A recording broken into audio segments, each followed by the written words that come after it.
Okay, everyone, welcome to this episode of Any Given Monday. If you're interested in being a show sponsor, feel free to reach out to us at info@n-18.com. And just want to make sure we remind you about our upcoming golf tournament on 6/23. It's designed to be the ultimate networking event, bringing business owners together and helping you win more contracts. And if you have services, it's not a better time. There's no better time to sell these services to people that want them. A portion of the proceeds will benefit Youth Construct, a nonprofit that is building the next generation of construction professionals. And now I'd like to introduce our guests. Yo. Cheers. What's up, LJ? How you doing? I am excellent. And I brought you on today because we're talking to small business owners, medium-sized business owners, and your story is very important. So give us a little bit about your background and the work that you do. Absolutely. First off, thank you for having me. It's always good to connect and good to share our conversations with the world as well. So appreciate you having me here. A little bit of my background. I'm a born and bred New Yorker, but currently residing in Playa del Carmen, Mexico, because beaches feel so much better than concrete in cities to me as it stands right now. But I have been a consultant, a storyteller for most of my life, but my professional life, I've worked mostly in sales. And one of the biggest things I've noticed in sales is people push things onto people, right? They're really pushing, buy this, you need to buy this thing, instead of asking real questions and getting to understand why people would make a better decision to buy or partake of the services we offer. Now, what's one of the best ways to get people to understand things? Sharing stories. By sharing stories, we can help people see themselves in the action that we're describing. They can see the results that we share. And throughout my career, I've worked with around 500 companies from 25 different countries on all things sales, storytelling, and growth. And I like to help people understand the most important thing about what you do is actually who you are. And that's why we should lead with stories, because it helps people identify us and resonate with us in the process. All right. Well, thank you for that. And I think one of the challenges we see with a lot of companies, we know why we started the business. We understand the work that we're doing. So talk to us more about what companies are currently doing or what you see some of the biggest issues are. Man, that's such an interesting, hold on a second. If you started a business, why did you start a business? You could make way more money and have way less stress collecting a check than doing anything else. You're kind of nuts to start a business in general. Why did you choose to do that? That's actually interesting and probably more interesting than what you actually do. Because here's the thing that's really, really funny. You play golf, right? You're a competitive golfer, right? Shout out to your tournament. I'm not really competitive. I just like to. Competitive, but even if it's a ladies or a gentleman's bet, whatever, you're gonna shoot better than someone. I don't know. All right. Well, maybe some people who will come to your event on the 23rd will be somewhat competitive and betting.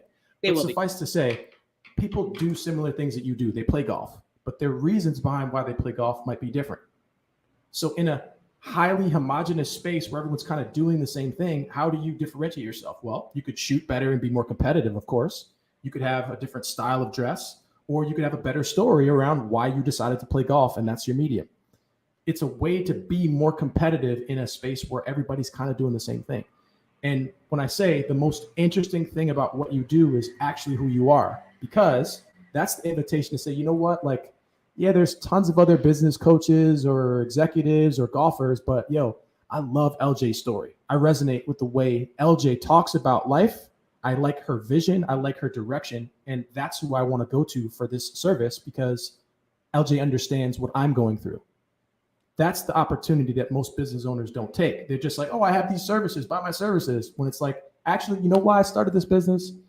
Because when I was a salesperson, I didn't have anybody training me on how to do sales. So I failed a lot. I lost a lot of money by not knowing what to do and having no one who could teach me.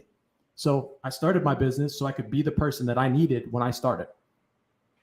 Different type of situation, right? So now we're getting people into an emotional space, and we have different conversations about emotions, but the emotion that you create gives affinity to your brand as a person, which makes me know you, and then I can start to like you. And once I like you, I can trust you, and then and only then will I open my wallet and buy something from you. So I think people need to take a step back and because if you're selling, you're oh, you need to buy this, you're doing something wrong. It should be opening doors for people to take advantage of an opportunity or a situation or a scenario with you as their guide. Stories allow people to walk through the door without feeling pressured because it's like, yo, you understand. Ooh, so, there's a lot of gems in that. Why do you think people struggle to tell their story? Like, what's holding people back from just telling that authentic story? I think it's definitely two things, and there may be a third, but the two I put this also in the realm of like public speaking. People are scared as hell to get on stage or to make videos or otherwise, but it boils down to kind of two things. One is a fear of being judged. You don't want to share something personal and then people don't like it. Like, think about if you were a musician and you created this massive orchestral piece of, it took you years to make, and then you played it and people just were like, yeah, that's whack, bro. Like, like that would hurt your feelings. People have that kind of feeling. So that's one. People are afraid of judgment. The second thing is they're unprepared to tell a story. So they don't know what story to tell or who they're talking to and what the heck that looks like. So one of those we have control over is our preparedness. So if we're prepared, we're going to be less nervous because we know what we're doing, who we're doing it for, and why it will be important to that person. And if we start with that and lead with that, then we're putting ourselves in a good position to resonate with the audience.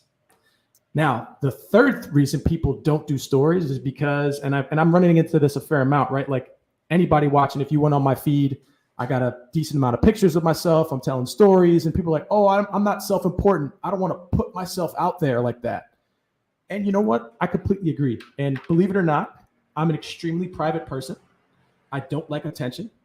And in combating that, it's like, well, what's the best way to garner attention or notoriety the right way? It's to curate what people see about me. So when I say people are afraid, it's like, well, I'm not self-important. It's like, well, like, I love myself because I work hard on being the best person I can be, but I don't have to put things out about myself, but I do that because it helps people trust me. So the amount of messages I get like, yo, you're so positive. I love the stuff you post, man. I'm going to follow along. Can I get on your email list? I'm not pushing things on people. I'm just being myself.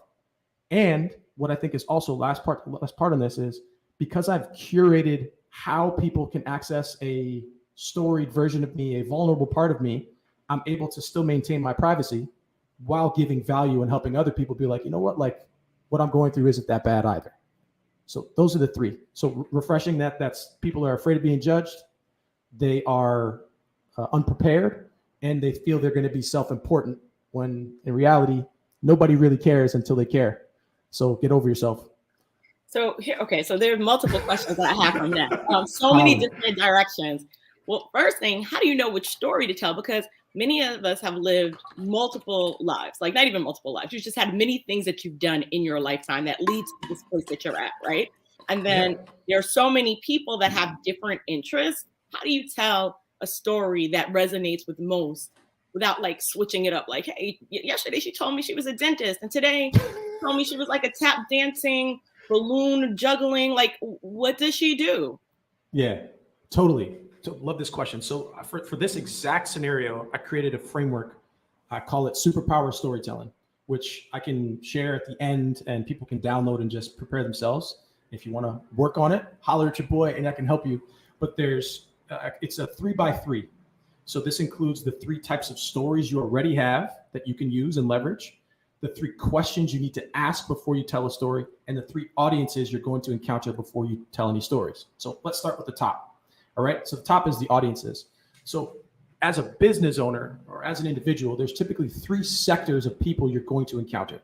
You have your prospects, so people you want to sell to and do business with directly. You have your team, people who work with you internally. And then you have like kind of general, what I call more marketing and stage presence and just being out there like podcasts and things like this. Those are the 3 audiences as a business owner you're typically going to run into and need to be prepared to speak to. As you can see, the sun's starting to rise over my window. So if I get washed out, but that's why. It's not all the knowledge I'm dropping. So those are the 3 audiences. The next are the 3 questions you need to ask before you tell a story. So knowing what story to tell is actually predicated on these 3 things. First, what does your audience want to learn or achieve? So I'll stop on this one. You notice I didn't say what story do you want to tell. What does your audience want to learn or achieve? So let me drop this jewel here too. LJ, do you know the whole reason you tell stories? The reason I tell stories? Yeah, why do people tell stories? Or why should they tell stories? I mean, to help people get to know them, I'm guessing, or to hear a little bit. I don't know the right answer. Almost, you're close. The whole reason you tell a story is to help your audience better tell their own story. Interesting. That's the whole reason, especially if you're a business owner. If you offer services, right? You're going to this golf tournament of yours on the 23rd, and you got services to offer. Well, if you're going to tell a story, what does your typical customer need to understand about their own life to know that they need your services? Good point. Right? That's question one. So if you can't answer that, do not pass go. Don't tell anybody any stories. Figure out what they need to learn or achieve in order to say, yes, that's me. So that's question one. Question two, what do you want your audience to feel? Remember, emotions are huge. So I got to find the stat. I believe it is first, 65% of information that is shared through stories is remembered. Most other things are forgotten. Second thing on that, 95% of our decisions are made subconsciously. We're animals at the end of the day. And if you can help release those chemicals that help animals make decisions, like what? Emotions, they're going to be more attached and paying more attention to who you are and what you have to offer.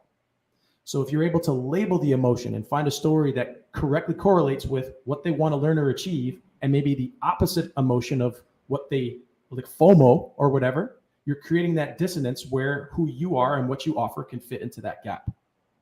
That's some of the magic. So that's question two, is what do you want your audience to feel? Now, here's where it gets hairy for a lot of people. They got those two kind of down, but then they don't ask the third question, which is what do you want your audience to do next after they know your story? So you tell them this crazy emotional thing, you know what they want to learn about you, but what are you asking them to do with this new knowledge that you've shared? You need to be able to answer all three of those questions in order to know what story to tell. Because once you label it, you say, hey, they want to learn how to have take 2 strokes off their golf swing. They want to feel like they've been frustrated, but there's a new technique that they can get there. And they can get a download and a quick consultation on their swing so you can show exactly where those 2 strokes are currently sitting. Ooh, so let me tell you, it's even better than that, because they're going to learn how to feel comfortable on the golf course because maybe they've never picked up a club and they've heard that this is where all the deals are made. And maybe they're like me and they're social introverts, which I didn't know I was, but my friends that have known me for like many, many years labeled me as this, and I didn't know. So one of those people that are really introverts, but they're at every social event, but they're really introverts. And so golf is my outlet where I can be as introverted as I like, but still somewhat social. Nice. That could be a lead magnet for you to create to help people understand, right? Yeah. But remember, you're not the only one who feels like you do. Most of the time, like I would venture to guess, nobody has experienced any emotion that somebody else in the world has not experienced, let alone in business. So like, those are the things you need to do. Now, so we've covered what your audiences are. We've covered what questions you need to be able to answer before you tell a story. Now it's like, all right, what stories do I tell? This is where it's kind of proprietary. Each person's slightly different, and depending on your business and who you want to be your audience and the brand you're putting out kind of determines the story you're actually going to share. But I've boiled them down into 3 distinct types of stories. So you have all of these in your life, but it kind of depends on your goal and who you want to talk to. So they are the following. They are stories of your mission. So we started this out, LJ. Why did you choose to start a business when you could have just gotten a job and not had to deal with the stress? Like what was the decisive moment where you were like, yo, I got to do this instead of doing that? That's an interesting story. Why did you start this business? Tell me that, because that will probably be an incisive moment for me deciding to work with you. The example I gave, I didn't have the training I have now when I started. And I don't want to see people out here in the marketplace just scratching along and not able to move. They got to learn this stuff. And the earlier they learn it is the better it gets for everyone, because people won't think of sales as a 4-letter word, because they'll be good, highly trained people who listen, right? That's one of my missions, right? The next story is a vision. So what does your mission look like when it's completed? You want to help 10,000 people get down to a 1 handicap on the golf course, or whatever it is that your business goal is. What is that vision? And here's one thing that's really important. The larger your vision, the bigger an audience you're going to be able to draw to it, because big audiences draw big crowds. They want to see if you're able to complete that thing. It also works really well for your team. If you're an entrepreneur and you're hiring, or you have a small group of people you work with, a vision is what ties everybody together. If there's ever a question of, oh, I'm not sure what to do, is this the right thing or that the right thing? You say, hey, that's our vision. Does what you're thinking about doing help this get us there faster? So it's a self-guiding and governing principle as well, a story of your vision. Also, why did you choose that vision? Why did you want to empower women to create this type of revenue, or et cetera? Why that? That's interesting, right? So that's mission and vision. And then the third, milestones. Everybody's been through adversity. Maybe you missed quota for 2 quarters, and then you came back and then you crushed your yearly goal in 1 quarter. Maybe you were behind in the golf tournament by 6 strokes and you made it up over the back 9. Like, what is that thing that you struggled with and almost came to the point of failure and then surmounted, right? For yourself. The other side, in your business, when someone came to you and they were 3 months out of closing the business down because they just couldn't figure out how to do it, but they came to LJ because you understand different things. What results did you help them get to? Using your frameworks, your knowledge, your experience, your network. That is a type of story that you can always share. So it's mission, vision, and milestones. Those are the types of stories you already have that you don't need to worry about anybody else copying. They're completely yours. Now the question is, are you ready? And do you know how to deliver those properly? And if you have questions, that's where I come in. Okay, so we have to. So I see there's a comment in there's a comment that I can actually read, and it says, "What do you want the audience to do?" And so we have a PR maven on the line. She's in the audience. But what do you want the audience to do with the information in the story? And then I had a personal question, like, is this applicable for brick and mortars and people with products too? And if so, let's talk about that as well. So to the question, what do you want the audience to do with the information in the story? I'm not sure if I understand. Dawn, feel free to jump in and clarify.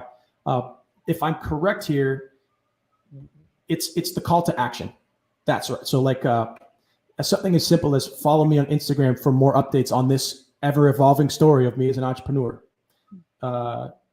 Download this lead magnet, which tells you how to get those 2 strokes off your golf game and show up with confidence, even if you're an introvert, on the golf course. It's telling people where to go now that they have this knowledge and you've built that know, like, and trust. Hopefully that answers your question, Dawn. So, and I think, like, just to piggyback off that, if we're on social media, on LinkedIn, we're telling stories, we're sharing articles, we're sharing information. Sometimes it feels like you're just telling stuff and there's not a call to action. And maybe I've read that maybe you're not supposed to have a call to action every time you post. So every time you post, have a call to action. Every time you post. Interesting. Okay. So there's nothing wrong with that. No, but so here's there's different types of calls to action, right? So there's more specifically, right? Like, so clarifying also how I answered Don's question there. There's download this, let's sign up for a call, or follow me on over here. It could also be, if you look at some of my posts, anyone watching, feel free to go to my profile, check out any of my posts, like them and comment on them, please. But if you look in there, every single one of them says, how about you? Comment below or jump into my DM. It invites someone to interact with you. That is also a call to action. So it doesn't always have to be download this thing or contact me here. It can also be just like, hey, let me know in a comment. Have you experienced this? Now, here's the side of this. Most people will be like, well, no one ever comments on my posts, man. Like, what the heck? And yeah, that's true. Most people don't. But the rare occasion that somebody does, you already have started a conversation. They feel confident enough in what you're sharing to put themselves out there to comment. Because you also got to remember, people commenting are also putting their name on it. So you have to make it easy for people to interact with you. That's one side. The second side of this is, I can't tell you how many times I've had people who've never liked, never commented, never slid into the DMs or anything, see me in person and be like, yo, I loved that video you had, man. It really resonated with me. Thank you for doing that. Can I ask you a couple questions about this? So those are the types of things you just have to be prepared for and ready for. And it's less about them interacting as much as it's more about you inviting the interaction, because eventually it reaches an inflection point where you're getting a lot of interaction. And then you're getting a lot of people asking and a lot of people telling other people about you. And it never happens until it happens. And it's about that consistency. Okay, so 2 points, 2 questions. So you have the people that have the brick and mortar, so we have to answer that. Yeah, like, sure. how does it apply? But then second, what about the people that are running their business and they don't have time to play on social media? Okay, so to brick and mortar is no different than an online business, save for it has a physical location and you got to pay rent, unfortunately, right? So let's think about the advantages of brick and mortar versus online. One, you have a physical space. So you're in a neighborhood that has a history, has a story, has a community potentially. How are you invested in that community? Are there community events or anything? Are you a restaurant? Open your place up for an event once a month. Invite local business owners to come in and have a conversation that you sponsor, and you give out like a couple of cookies and some coffee. Cost you $80 or $100. And look, you got all this goodwill and people know your name. Tell the story. Hey, I moved to this neighborhood in XYZ year because of X, Y, and Z. How about you all? Why did you decide to start your business here? It doesn't have to be massive and complex. It's about creating a community. So when I say, why did you do what you do? Right? That's why you did what you did is more important than what you did, because that's where I can get on the same page, even if I don't do the same thing. So brick and mortar, invite people to your space in a different context than just buying something. That's one. Two, you have a sidewalk outside of your spot. Put out a funny thing that tells a story. Invite people in to take a picture of an interesting thing in your store. Like you see all these basic people in New York taking pictures in front of the wings. Yes. That right there is something brick and mortar can do. Have your business right there underneath a graffiti painting or your hashtags. Everybody who gets the impression tags it and then say, hey, we're doing a giveaway here for a week of free coffee. If you tag us, you're getting free impressions, you're getting goodwill, you're getting physical proximity, and you're getting people to share their own life and tell their own story better using the effects that you make. So again, nothing's different. It's just how can you take the advantage of being in physical proximity to people and help that inform the way they live their own life. That's what I would say is an advantage of brick and mortar. Now, again, rents and neighborhoods and costs and stuff is different, but invite people to a conversation. The more conversations you have, the more money you make. And that's why I say the better you talk, the more money you make. Because the more people you talk to, the more people you resonate with. And also, you got me hyped up here, LJ. I'm rambling. Oh, I'm here for it. We're all here for it. But one thing that's really important, and when I say why you do what you do is more important than what you do, because like, for example, if I meet somebody and I'm like, oh, you like golf? You know who you need to talk to? You need to talk to LJ. LJ has a tournament that's coming up in June. She's just obsessed with golf and loves business as well. You should talk to her. Your story is a business card that I carry with me in my emotions and my memory to take you in rooms you're not in. Because I could be like, oh, you're a business consultant. Like, yeah, all right, who cares though? That's the second thing they care about. Oh, LJ loves golf and she's an incredible consultant. Y'all will get along on so many levels. You need to talk to LJ. It's a different conversation than, oh, I know a great business consultant. They get great results. Yeah, that's good, but it's not enough anymore. Okay. But what about the people that are doing, they're in their business, they're working, and they don't have time to be on social media engaging in the comments, and they want to tell their story, but there's no real time because I need to fix these widgets and I need to lay this concrete and sell this house and whatever I do. Yeah. There's only one of me. I can't do everything. I get it. And I definitely empathize with that. Here's the thing. It's not for everybody. That's number one. So if it's not for you, that's fine. But if you're listening to this, if you're curious about this, and you are also experiencing that point of friction where it's like, I'm not getting enough people coming towards me, I'm fighting to get attention, then that's your first indicator that something is potentially not working in your business and you're not being an authentic you. Because again, anything that anyone sells here on LinkedIn, there's tens of thousands, if not millions of people who do the exact same thing. Yeah. So you are not giving yourself a chance to sing your own song in the marketplace if you're not doing it. So that's one. And as far as time, I think this is one of the worst arguments of all time from anybody. Like I literally like, Alicia says, hire help. Yes, 100%. You can hire people. But here's the thing. I hate this time argument for the following reasons. People can give 8 hours a day to their job. They can watch Netflix for 4 hours after work, but they can't take an hour for themselves every day. And I just think that's such BS and such a limiting belief that if that's how you think about your business, I have bigger questions. So one of my philosophies for anybody, right? You have no business giving anybody or anything 8 hours if you can't give yourself an hour a day. You have no business doing it. So like I encourage anybody listening, and this is hard talk, like it's the truth. Give yourself an hour some way. It doesn't have to be a full hour straight. 10 minutes over 6 hours, that's an hour. Or 25 minutes there. Like again, so if it's important to you, you always make time for it. That's why you finish that whole series the whole weekend, right? So I'm saying, like, if it's important to you, you'll do it. And here's the most important part about it. If you are in business, you are probably not in business for the short run. Yes, you want to make as much money as quickly as possible. We all do. But we want to make as much money as quickly as possible for the longest time possible. And what you are building when you are telling stories is equity in the marketplace, because people will be like, oh, I've been following you for years. And then eventually they're ready to do business with you. So back to it. Don says, preach. Yes. The other thing. So back to time. How do we find time if we don't have time? Obviously, you could stop doing things because that's probably the fastest way. But the second most important thing, one of my biggest life hacks of all time, like I'm writing a book right now. Writing a book is mad energy, mad effort for lots of people. I do stand-up comedy, so I write jokes every day. I run a business. I do all these different things. For the things that I really, really care about that I know are somewhat auxiliary and will take a longer time frame, I schedule a 25-minute interval and do something called a Pomodoro.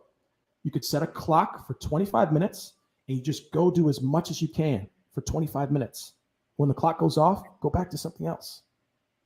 That's it. That's the key. I started writing January 4th. I have 30,000 words for my book. I'm on my second edit of this book, just doing 25 minutes a day. So I don't want to hear this BS. You don't have time. You don't have the mind. If you want to do it, it's right there. And there's people who have way less skill sets than you, way less time than you, and they're doing 10 times more than you are. You just made that up in your head. And just like all the other fears you have about not telling your story, it's all made up. That's it. Get up and go out there. Nobody cares until they care. And if you don't care, I don't care. Ooh, there is so... I don't even know. I mean, we only have 2 minutes left. And so, my goodness, I feel like that is such powerful. There's so many powerful things you've said between the mindset, the limiting beliefs. You've given people a strategy and a way to solve it by 25-minute increments or even 10-minute increments. You've given us the reasons how to tell our stories, how to tell our stories, why we need to tell our story. I mean, I don't even know, everyone's listening, I don't even think you understand the value that's been delivered just now and how much it would have normally cost, or, just know that you've been blessed. However, with this last minute, what are the things that, if you were to sum it up into like 3 key takeaways and what next steps we should take after listening today, what would that be? Yeah, absolutely. And first off, thank you again for having me, LJ. I got preached up in the morning, I got adrenaline now. I would say the key takeaways, first and foremost, number one, if you don't tell your story, you're giving the market the chance to tell your story for you. And I don't know about y'all, that's not something I want to cede control of. So that's first. Tell your story, because that's what makes you you. That's the most interesting thing about you, is your life and your experience. So please do it. Second, consistency is the silver bullet. So don't have to be a lot, right? It just has to be as frequent as you can handle it. So I say Pomodoros are your best friend. Third, go to the golf tournament on the 23rd. That's going to be a great way for you to start leveraging your own stories in front of people and get the feedback. So last thing on that, telling stories, you never know if you have a good one until you hear it resonating with people. So this is one thing people often get wrong is, oh, I'm going to tell it, it's going to be perfect. No, it takes time, it takes work, it takes energy, and it takes practice. So practice telling these stories as much as you can and leverage the frameworks to do it. So last thing here is, if you'd like a copy of the Superpower Storytelling Framework, I will put the link below in the comments. You can download a copy of it. And if you want some help figuring out how to actually deliver these stories well and make them something that works for you instead of causing you anxiety, holler at your boy. I'm here for it. Well, I feel like that is what we needed to hear today. Everyone, it's the middle of the year, right? We're in June. You have 6 months left to achieve and accomplish something. So why not do it, right? I'm with you, LJ, all day. All right. Well, thank you, Steven. And thank you, everyone, for joining. This is Any Given Monday.